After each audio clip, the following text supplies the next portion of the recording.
चला तर आता बनवते मी पिठलं, ते पण थोड्या वेगळ्या पद्धतीनं. चला आता भाकरी झाल्या होत्या, भाकरी झाल्या की त्याच तव्यामध्ये करते. असं म्हणतात की लोखंडाच्या तव्यामध्ये पिठलं वगैरे केलं की एकदम भारी लागते. त्यामुळे मी पण लगेच बनवायला घेतलं आणि तवा तर ऑलरेडी गरमच होता. त्यामुळे त्याच्यात थोडंसं तेल घालायचं, जिरे, मोहरी, कढीपत्ता, बारीक कट केलेला कांदा, लसूण घालायचा. लसूण थोडासा जाडसरच असा बारीक केला होता. नंतर थोडंसं टोमॅटो पण घातलं होतं.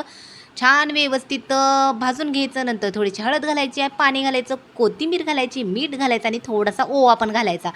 आणि ह्यावेळेस मी थोडंसं ओवा पण घातला होता आणि थोडंसं माझ्या अगोदरची पण पिठल्याची व्हिडिओ बघा. थोडंसं पिठलं वेगळं आहे आणि हे मी पिठलं थोडं वेगळं केलं होतं. अगदी आपण भजी करतो ना, भज्याचं बॅटर असताना सेम तसंच केलं होतं.